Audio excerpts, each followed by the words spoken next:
오늘도 생명의 말씀을 통하여서 여러분들에게 새로운 생명을 얻고 또 새롭게 사는 여러분의 인생 되시길 주님의 이름으로 축복합니다.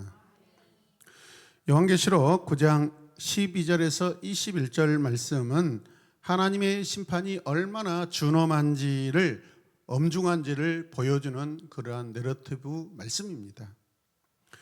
그렇다고 우리는 너무 지나치게 하나님은 무서운 분이다라고만 생각해서는 안 될 것입니다.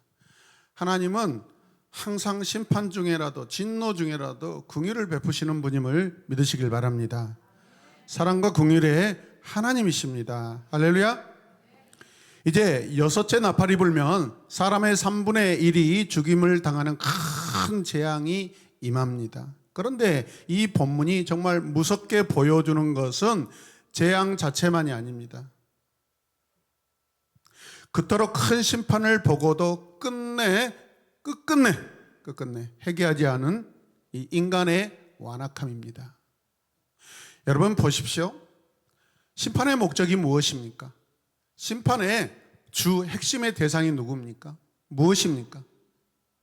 여러분, 심판이 무섭습니까? 아니면 하나님의 모든 마음과 생각과 그 모든 예정, 계획의 핵심이고 목표인 그 사람이 회개하지 않고 죽는 것이, 그 둘 중에 무엇이 더 무서운 일입니까? 사람이 하나님께 회개하지 않는 일입니다. 하늘에서 별이 떨어지는 거, 여러분 태양이 빛을 가리는 거, 바다가 넘치고 온 지면들이 여러분 갈라 찢어져 가지고 대륙병이 다 어떤 위치가 바뀌고 한다 할지라도 여러분 그건 눈에 보이는 잠시 잠깐입니다. 믿으십니까? 눈에 보이지 않지만 영원한 심판, 영원한 가장 큰 두려움은 하나님의 사랑의 대상인 그 인간이 회개하지 않는 것입니다. 믿으시면 아멘. 사람들은 고통을 겪으면서도 하나님께 돌아오지 않습니다. 여전히 우상을 섬기며 죄를 붙들고 살고 있습니다. 함께 고백합시다. 여전히 죄를 붙들고 살고 있다. 이것이 바로 오늘 본문이 말하는 회개할 줄 모르는 무리의 모습입니다. 함께 읽겠습니다. 아멘. 잠이 팍 깨도록 읽으시길 바랍니다. 여러분, 심판은 그래서 끝이 아니라 무엇이에요? 경고입니다. 심판은 끝이 아니라 경고입니다. 12절은 첫째 재앙이 지나갔습니다. 그러나 아직도 두 가지 재앙이 어떻다? 더 남아서 곧 닥쳐올 것이다 라고 말하고 있습니다. 두려움이 엄습하고 있습니다. 무언가 어마어마한 일들이 지금 준비됐다라는 것입니다. 이 말씀은 하나님의 심판이 우연히 우리 인간처럼 기분 좋으면 해 하고 기분 나쁘면 흥 하는 그런 우연적 감정적인 그러한 하나님의 일이 아니라는 것입니다. 하나님은 완전하시고요, 하나님의 사랑도 크시고 완전하시지만 하나님이 준비하신 모든 일들도 여러분 영원전에 다 준비된 줄로 믿으시길 바랍니다. 하나님 인간같이 여러분 생각과 가슴이 막 헐떡거리지 않아요. 여러분 분명한 목적을 가진 경고임을 믿으시길 바랍니다. 아멘입니까? 하나님을 인간으로 치부하시면 안 돼요. 13절에서 19절 말씀에는 여섯째 천사가 나팔을 불 때 큰 환란이 임하는 장면이 나오고 있습니다. 유브라데 강에 결박된 네 천사가 놓이게 되고 정해진 때에 사람의 3분의 1을 죽이게 된다라고 말씀하고 있습니다. 이것은 하나님께서 역사를 주관하시며 심판조차도 하나님의 정하신 시간 안에서 이루어진다라는 그런 말씀입니다. 하지만 여기서 더 중요한 것은 하나님이 심판하시는 목적이 단순히 멸망시키는 데만 있지 않다라는 것입니다. 심판은 인간에게 이제라도 돌이키라 하시는 마지막 사랑의 경고입니다. 할렐루야. 우리 옆에 분들에게 이렇게 고백하십시다. 이제라도 돌이킵시다. 한 번 더 하죠. 한 번 더. 한 번 가지고 안 됩니다. 하나님은 무섭게 치시지만 그 안에도 여러분 회개의 여분을 남겨두십니다. 이게 인간과 다른 하나님이십니다. 인간은 치우치기 쉽습니다. 잘못된 길인 줄 알고 잘못된 선택인 줄 알면서도 그냥 자기 고집대로 그대로 가버립니다. 하나님은 질서의 하나님이십니다. 하나님은 우리 삶 속에서 어려움과 흔들림이 없을 때 우리는 쉽게 만날 수 있는 분입니다. 우리가 평안하고 세상적으로 평안하고 아무 문제 없게 그렇게 보이는 그런 때 우리 하나님이 찾아오시지 않는 것이 아니라 내가 하나님을 바라지 않고 있는 것입니다. 그때 단지 왜 내게, 우리는 어려운 일이 당할 때 어떤 큰 환난이 찾아올 때 왜 내게 이런 일이 일어나는가라고 그러한 질문을 하나님께 던지지 말고 자기 자신에게 던지지 말고 어떻게 해야 할까요? 하나님께서 내게 무엇을 깨닫게 하시려는가? 사건의 이유와 사건의 어떤 변명들을 사람에게서 찾지 마시고 나와 하나님 관계 안에서 어떤 사건과 어떤 일들을 해결받으시라는 것입니다. 여러분, 그래서 죄에 사로잡힌 사람은 심판을 보고도 돌이키지 않는다라는 것입니다. 함께 고백합시다. 죄에 사로잡힌 사람은 심판을 보고도 돌이키지 않는다. 이런 여러분들이 되지 않기를 주님의 이름으로 부탁드립니다. 20절과 21절 오늘 본문의 핵심인데 우리 함께 마음을 담아 함께 읽을까요? 같이 읽겠습니다. 이 재앙에 죽지 않고 남은 사람들은 그 손으로 행한 일을 회개하지 아니하고.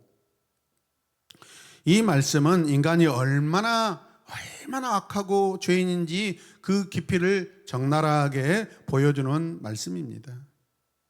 사람들은 재앙을 보았습니다. 이미 우리는 보았습니다. 죽음도 이미 앞에 기록된 말씀 안에서 보았습니다. 하나님의 경고도 이미 경험했습니다. 그런데도 뭐하지 않아요? 회개하지 않습니다. 회개하지 않습니다. 왜 그럴까요? 죄는 단순히 실수가 아니라 하나님의 마음을 떠난 상태이기 때문에 그렇습니다. 하나님이 찾아오시지 않으면 우리 인간은 결코 하나님을 만날 수가 없습니다. 그래서 하나님께서 우리에게 여러분 눈에 보이는 하나님, 만날 수 있는 하나님, 경험할 수 있는 하나님, 그 하나님을 보내주셨는데 그 하나님이 오셨는데 누구예요? 예수 그리스도입니다. 그리고 그분을 믿기만 하면 이제 우리 눈에 보이지 않는 그 하나님 영원히 함께 살 수 있도록 우리 안에 계시는 그 하나님 누구시죠? 성령님이십니다. 아멘입니까? 마음이 하나님께 닫혀 있으면 고난도 사람을 변화시킬 수 없어요. 여러분, 악한 자들은 어떤 고난과 힘든 일이 닥쳐오면은 더 악하고 더 여러분 세상에 대해서 비관적입니다. 그래서 소망이 없으면 그래서 어떻게 해요? 마지막에 자기 생명을 놓아버립니다. 그 셀프 자기를 죽이는 것이죠. 오히려 고난 속에서도 더 강팍해지고 더 완악해질 수 있다는 게 저와 여러분들입니다. 이 세상의 사람들입니다. 본문은 그들이 회개하지 않는 구체적인 죄를 말합니다. 이 구체적인 죄에 내가 어디에 해당되어 있는지,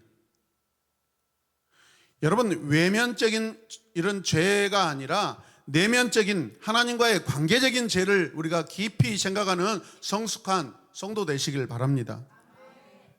첫 번째가 뭐예요? 우상 숭배, 또 살인, 복술, 음행, 도둑질.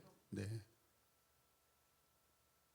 이것들은 단지 옛시대 구약의 옛 백성들이 하나님 앞에 지었던 그런 죄들이 아니라 지금도 2026년 4월 26일 오늘도 내일도 계속해서 여전히 다른 모습으로 다른 의미를 가지고 다른 변장해서 우리에게 찾아오는 죄를 짓게 하는 동기들이고 이유들입니다. 다시 한번 선포합시다. 우상숭배, 살인, 복술, 음행, 도둑질. 네. 여러분 점치는 거 좋아하지 마십시오. 여러분 인생 운수 따지고 드는 거, 운수가 뭡니까? 이 인생이 하나님이 아닌 다른 어떤 방법으로 다른 어떤 분위기나 힘에 의해서 내 인생이 그렇게 될 것이다 하는 예측하는 아주 나쁜 죄입니다. 여러분 믿으시면 아멘. 오늘 우리 시대에도 모양만 바뀌었을 뿐 여전히 존재하는 게 이런 것들입니다. 하나님보다 더 사랑하는 것이 있다면 그것이 우상입니다. 자, 선포합시다. 시작.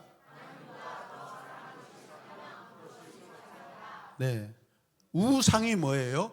어리석을 우자입니다. 모양상입니다.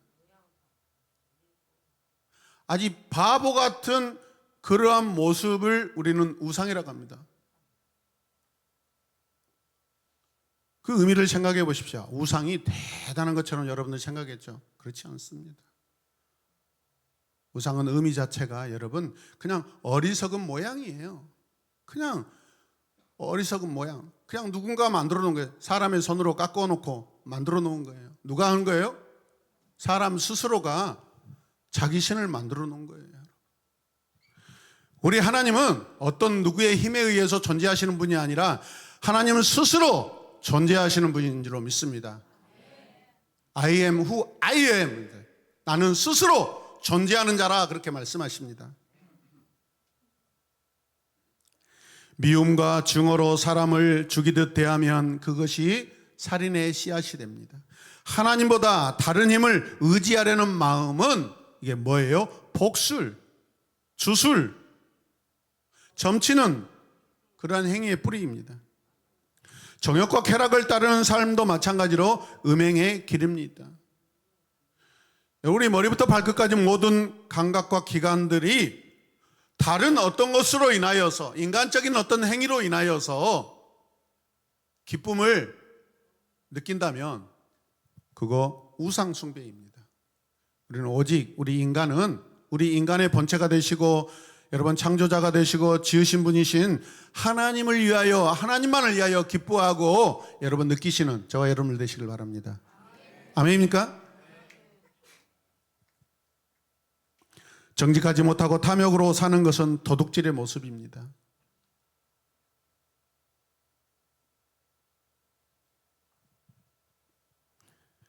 회개하지 않는 무리는 특별한 악인들만을 가리키는 것이 아닙니다. 요즘 정부에서 부동산에 대해서 좀 관리를 하고 있습니다. 어떤 한 사람이 수천 가구에 수천 채의 아파트를 보유하고 있고 수백 개의 아파트를 보유하고 있습니다. 그래서 그 가격들을 마음대로 조정해 버립니다. 도무지 우리같이 가난한 자들은 그냥 살만한 집이 없습니다. 돈이 없으면 살 수 없는 그런 상황입니다.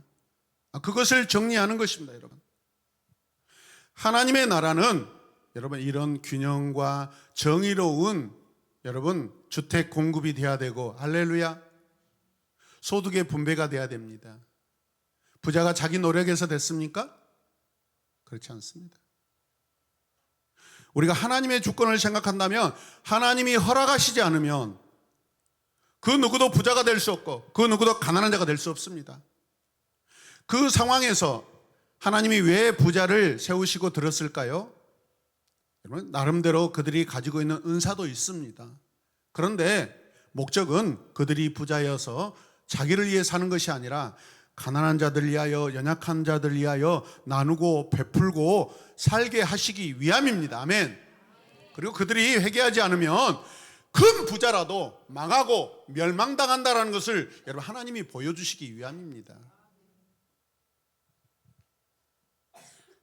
하나님 앞에서 자신을 돌아보지 않는 모든 사람이 우리는 회개하지 않는 무리가 될 수 있다는 것을 믿으시길 바랍니다.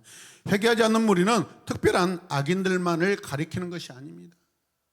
여러분, 지금 오늘 이 말씀 우리는 들으면서 그렇구나, 저 무당들 아주 그냥 지옥의 땔감이구나, 그렇게 생각하면 오늘 설교 잘못 듣고 있는 것입니다. 이 자리에 있을 필요가 없습니다. 모든 말씀은 저와 여러분들 우리 각자에게, 개인에게 적용되는 말씀이어야 됩니다. 여러분, 그래서 회개하지 못하는 이유는 마음의 우상이 뭐하지 않기 때문에, 깨지지 않기 때문에 그렇습니다. 자기 고집이 강합니다. 도저히. 여러분, 교회 안에서 담임 목사가 가장 힘들어하는 대상이 누군지 아세요? 여러분, 말 안 듣는 사람입니다. 무슨 어떻게 권면을 해도 자기 생각만 이야기하고 자기 고집만 이야기하고 자기 가치관만 이야기합니다. 더 이상 어떻게 대화가 되지 않습니다. 스스로 여러분 철벽을 쳐버리는 것입니다. 우리 하나님께도 마찬가지입니다. 하나님이 능력이 없으셔서 그 인간 하나를 깨뜨리지 못하고 그 인간 하나를 변화시키지 못하겠습니까? 아니요. 우리에게 기회를 주시는 것입니다. 우리 로봇가 아니기 때문에.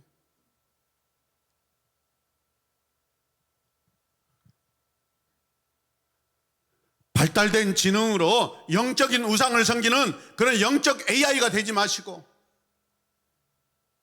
우리 인간의 마음을 더 초월해서, 우리가 챗GPT 지금 5.5입니까? 5.4 나왔죠?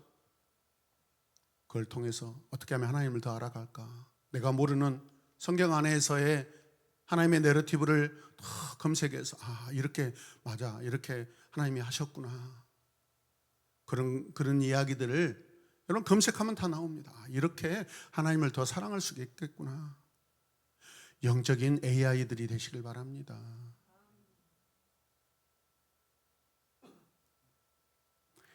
이 20절은 그들이 귀신들이나 또는 보거나 듣거나 걸어다니지 못하는 뭐예요?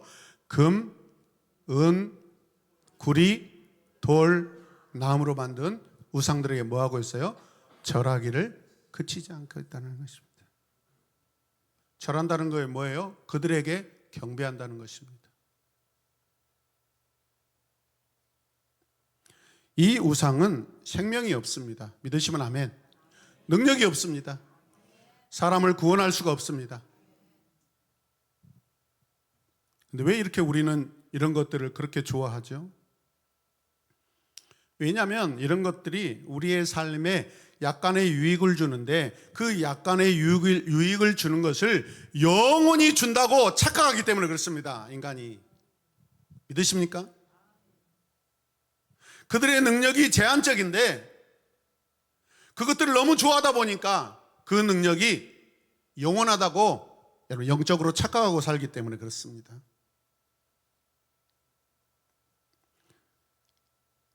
그런데도 사람들은 살아계신 하나님보다 이 우상들을 붙들고 삽니다. 함께 고백합니다. 돈 하다가 돌아버린다 라는 말이 있습니다. 제 말이 아니라. 이게 죄인들의 본성입니다. 이게 인간의 본성입니다. 우리 신앙은 뭐예요? 인간의 본성을 끊고 뒤돌아서 하나님께 나오는 것입니다. 하나님께 유턴하시는 거죠. 가만히 있으면 요즘 저도요, 어떻게 하면 어디 강사인 한번 발견할 수 있을까? 이 봄날에 산에 가서 2천만 원짜리 난 하나 발견하면은 좀 재정적인 문제를 해결할 수 있을 텐데 막 이런 생각들이 막 가끔 종종 sometimes coming soon. 그런데 시간이 지나 돌이키면 never ever I don't like 하셔야 돼요. 이게 저와 여러분들의 차이는 뭐죠? 제가 조금 더 많은 마음의 짐을 지고 있다는 것입니다. 그런데 반대로 생각하면 그 짐을 은혜로 돌리면 여러분 보는 시각의 관점을 바꾸면 제가 여러분들보다 훨씬 더 그 짐이 은혜로 바뀌면 하나님의 은혜를 더 많이 경험하게 되는 줄로 믿습니다. 벌이 날아다니고 있는데 쳐다보지 마시길 바랍니다. 하나님보다 눈에 보이는 것을 더 신뢰하기 때문에 그렇습니다. 하나님보다 당장의 쾌락, 이익을 더 사랑하기 때문에 그렇습니다. 여러분, 지금 여러분들이 누리고 있는 그 세상적인 그 유익들 곧 금방 언젠가는 반드시 여러분 산산조각이 납니다. 아멘입니까? 사랑하는 부모님들, 자녀들에게 믿음을 유산하시길 바랍니다. 여러분, 사랑하는 우리 현 자녀 세대들, 여러분들 부모님이 하나님을 거스리고 살았던 그 부끄러운 모습들을 따라가지 마시고 여러분 대해서 여러분의 가정을 믿음의 분위기로 여러분 탈바꿈하시길 주님의 이름으로 축복합니다. 할 수 있습니다. 가능합니다. 할렐루야. 근데 그게 어렵습니다. 쉽지 않습니다. 부모님을 거스려야 되고 주님을 신뢰하고 믿는다는 부모님들도 세상적인 가치관으로 여러분 자녀들을 훈육하고 있습니다. 심판받게 될 것입니다. 당대에서, 내세에서. 오늘 당장 회개하셔야 됩니다. 아멘입니까?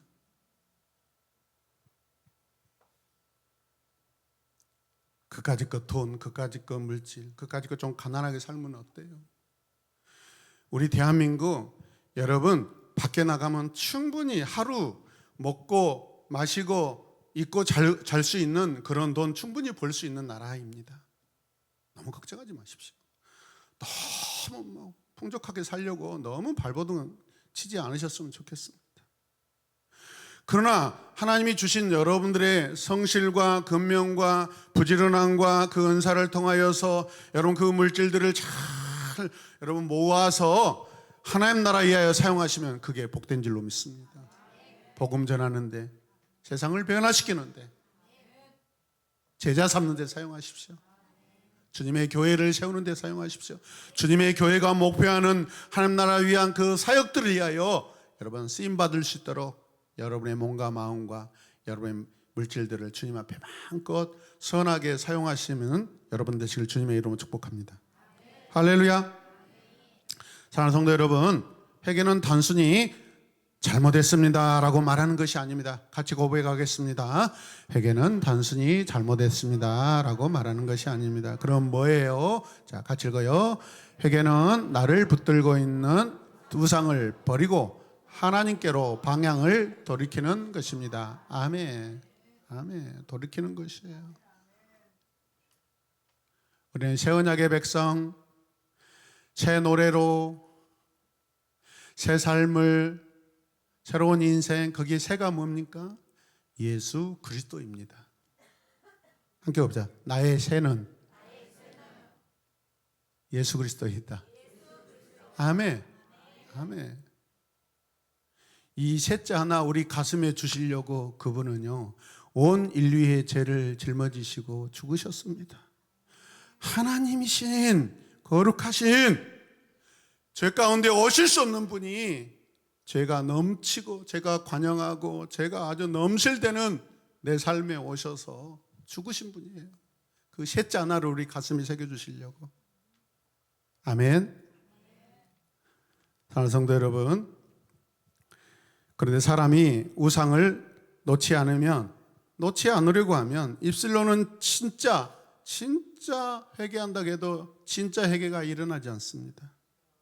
오늘 우리 마음에도 우상이 있을 수 있습니다. 함께 선포합시다. 오늘 우리 마음에도 우상이 있을 수 있다. 돈이 우상이 될 수 있다. 성공이 우상이 될 수 있다. 체면이 우상이 될 수 있다. 아멘.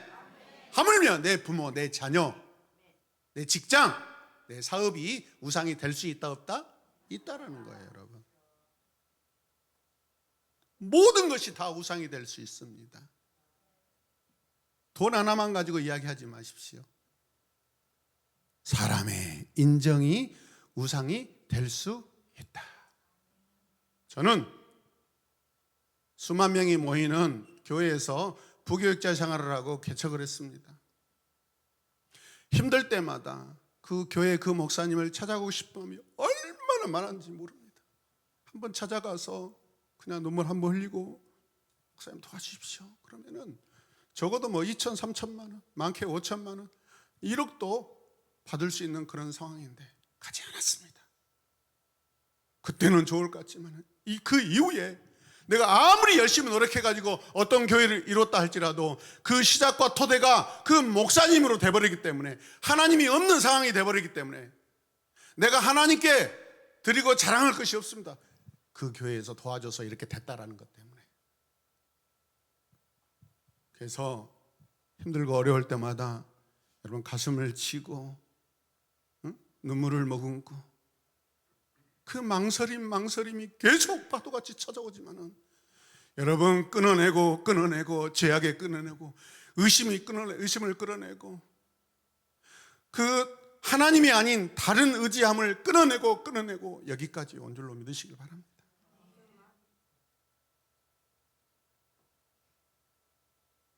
하나님이 우리 공동체를 세우고 계십니다. 여러분은 이 땅에서 얼마나 아름다운 공동체를 이루고 계신지 모릅니다. 오늘 새벽 2시 반에 어떤 목사님과 통화하는데 교회 아무것도 할 수 없는 상황이에요.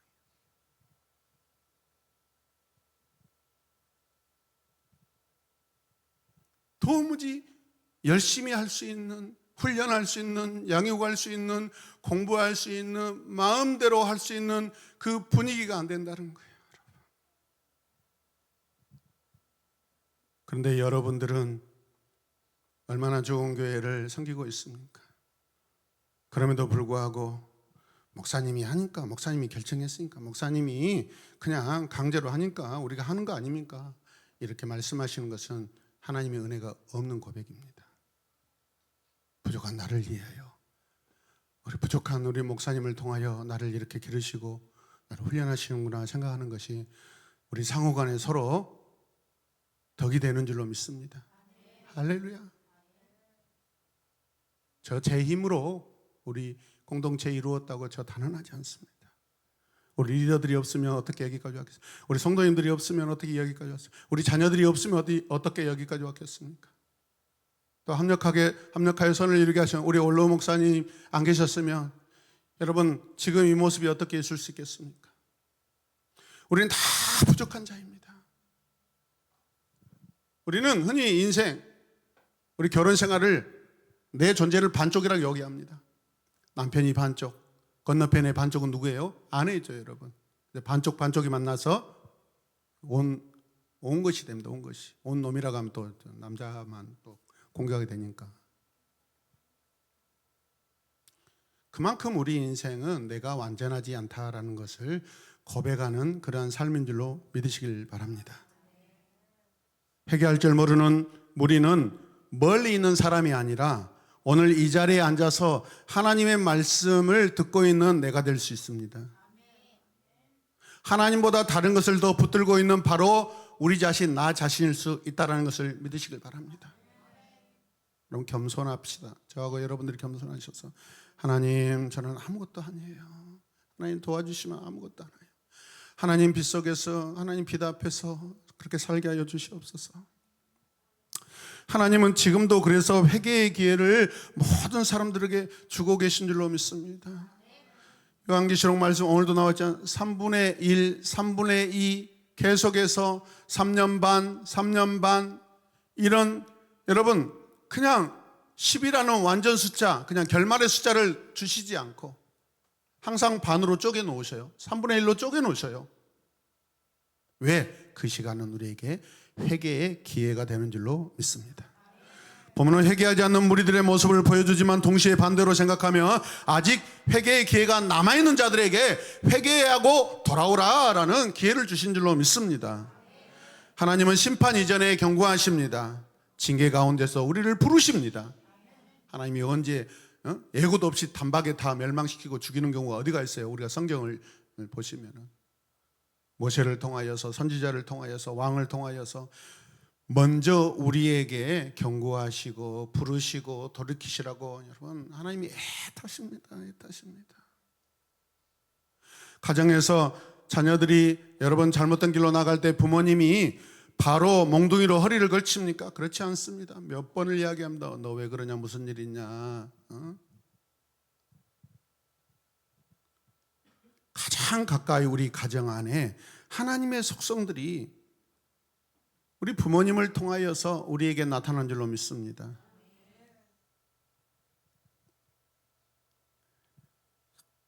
말씀으로 깨우시고 양심으로 찌르시고 환경을 통해서 우리를 돌아오게 하신 줄로 믿습니다.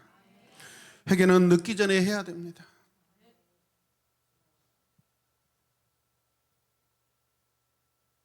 사람을 높이는 것이 아닙니다. 오늘 청소년 예배 때 오늘 새로운 친구가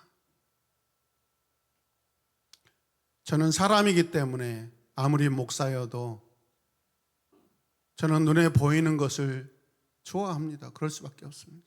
오늘 새로운 중학교 1학년 친구가 마지막 결단 찬양하는데 막 손을 들고 막 이러는데 처음 봤어요. 오늘 처음 있는 일이에요. 우리 교회 역사상 중학교 1학년 교회에 새로 와가지고 오늘 예배 때 이렇게 막 손을 들고 이렇게 하는 거 처음 봤어요. 여러분. 하나님이 얼마나 기뻐하실까요? 저는 저게 가짜라고 생각하고 싶지 않습니다.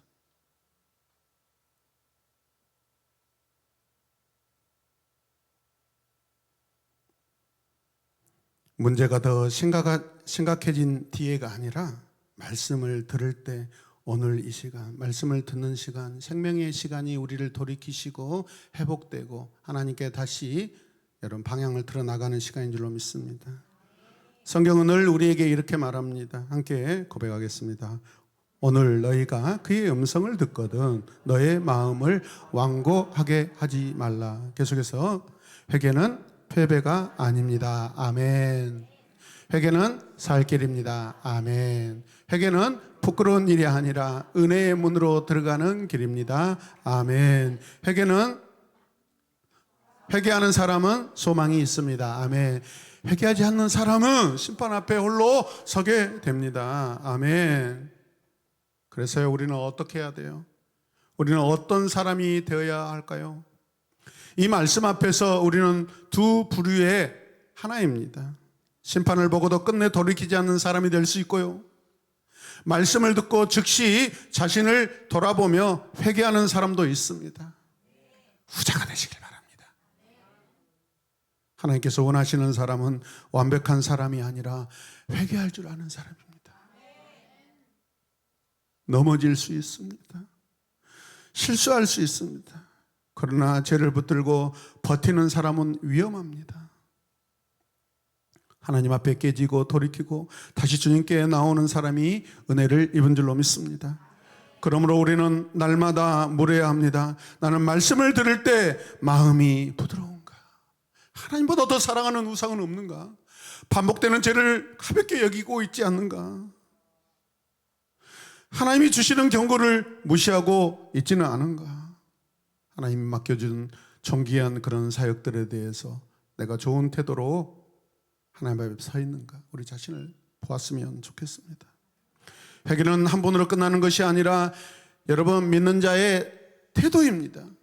그러므로 하나님은 우리에게 성화라는 거룩한 변화의 시간, 그 기회를 영원한 하늘나라에 갈 때까지 우리에게 허락하셨습니다. 우리가 완전하게 변화되지 않더라도 완전하게 변화되고 싶습니다라는 겸손한 마음으로 나가는 그 회개를 통하여서 하나님은 우리에게 하늘문을 여시고 우리를 맞이하실 줄로 믿습니다. 그러므로 우리는 항상 우리 자신에 대해서 하나님 앞에 여러분 고집 부리지 마시고 열려있는 부드러운 마음, 하나님이 만지시고 하나님이 원하시는 어떤 형상으로 만드시기에 좋은 그러한 부드러움을 우리는 가졌으면 좋겠습니다. 할렐루야. 참된 성도는 죄가 없어서가 아닙니다. 죄를 깨달을 때마다 주님께 돌아오기 때문에 성도입니다. 돌아왔기 때문에 성도입니다. 어찌하든 로마인들의 음란한 생활은 당시에 어마어마했다고 그래요. 특히 남성들 간의 동성애는 인간관계에 가장 의미 있는 형태로 자리매김했다고 그럽니다. 당시에 위대한 스승과 그 사랑받는 제자가 비로소 여러분 온전한 스승과 제자 사이가 제자라고 인정받으려면 여러분 두 사람 간의 동성애가 이루어져야 진정한 스승과 제자가 되었다라고 인정받았다고 그래요. 여러분 이게 지금 이 나라가, 이 제국이 얼마나 타락했다라는 증거입니까? 우리 청소년들 요즘에 안전사고 때문에 수학여행도 막 안 가려고 그러죠. 선생님들이 모든 사고 일어나면 책임을 져야 된다고 해서 선생님들이 이제는 수학여행을 안 가려고 이렇게 다 해버린대요. 거의 전국적 학교에서 수학여행의 비율이 30%밖에 안 된답니다. 지금.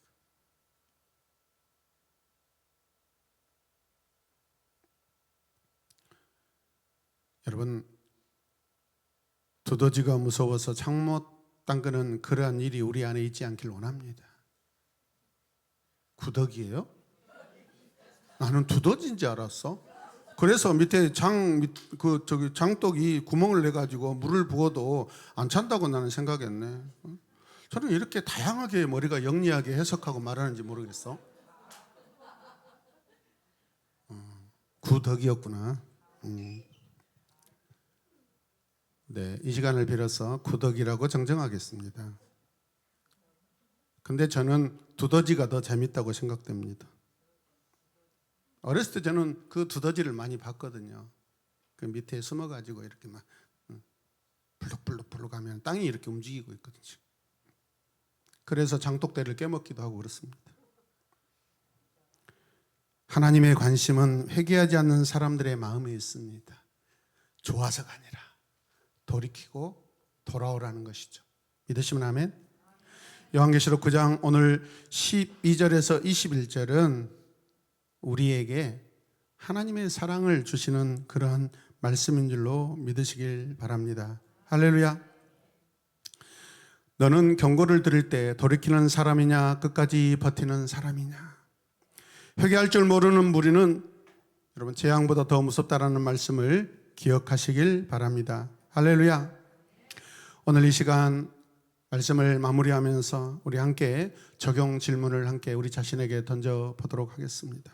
우리 함께 함께 읽겠습니다. 나는 하나님께서 주시는 경고를 민감하게 받고 있는가? 내 삶에서 하나님보다 더 붙들고 있는 우상은 무엇인가?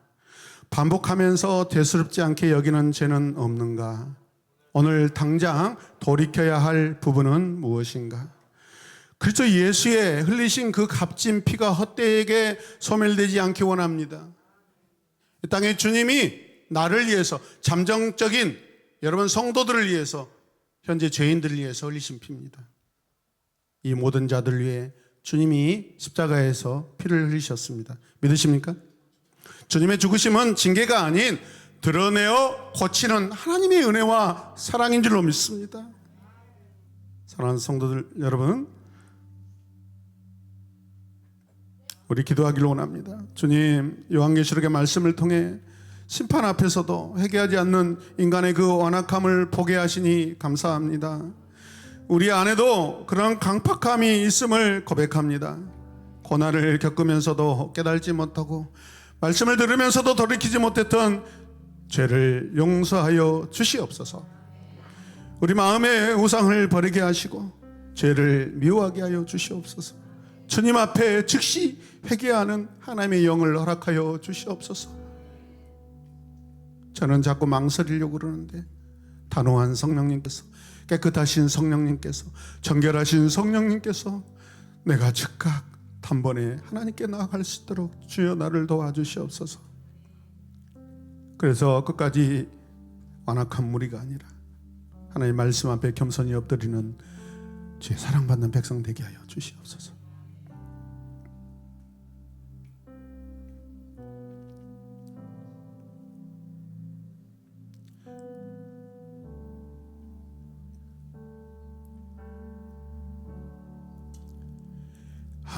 하나님의 빛 앞에서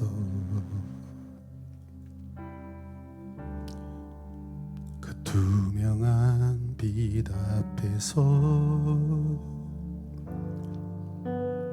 모두 드러나 나의 모든 죄와 허물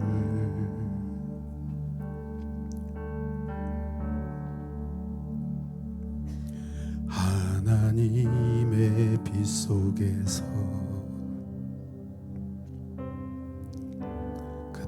따뜻한 빛 속에서 모두 고쳐질 나의 모든 죄와 상처 그의 빛 속에서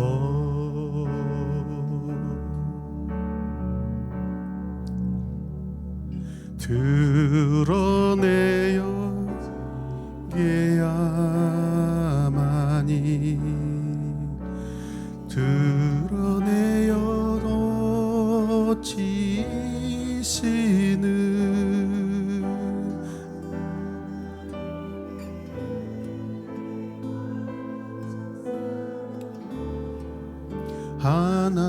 하나님의 빛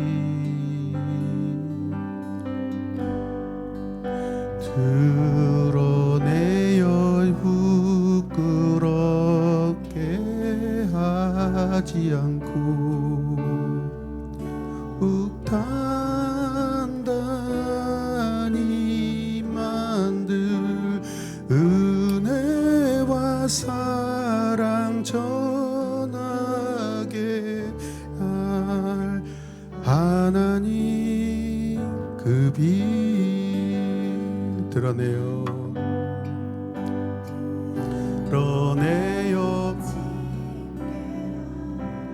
많이 드러내어 고치시는 하나님의 은혜 사랑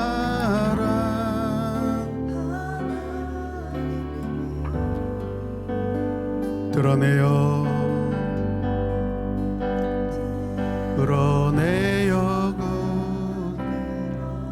지 않게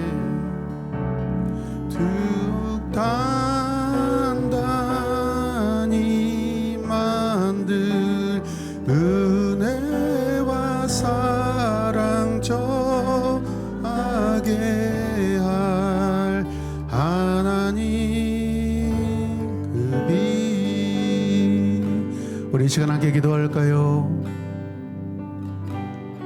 하나님께서 사람들의 죄를 드러내시는 것은 징계함이 아니라 그것을 드러내어서 고치기 위함이라는 그 하나님의 마음을 깨달아 알고 주님 우리 모두 그 어떤 죄라도 주님 앞에 이 시간 겸손하게 우리의 연약한 죄를 하나님 앞에 토설하고 고백하고 내어놓고 다시 하나님께서 빚으시고 새롭게 하시는 하나님 나라 완전한 자로 나아갈 수 있도록 은혜를 베풀어 주시옵소서. 우리 그렇게 해달라고 다 같이 주의 이름 부르며 기도하겠습니다. 주여 주여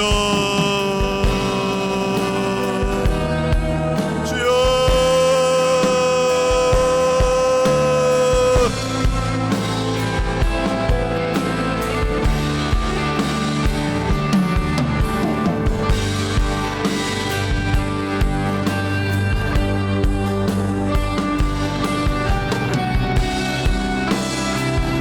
주님께 사랑받는 자로 살게 하소서. 하나님의 기쁨의 자녀로 살고 싶습니다. 죄에 찔리는 그런 양심을 벗어나게 하소서. 사람의 눈치를 보고 하나님의 눈치를 보는 그런 자로 살지 않길 원합니다. 하나님 앞에 겸손하게 드리는 회개를 통하여서 우리는 하나님께 사랑받는 자녀로 나아갈 줄로 믿습니다. 주여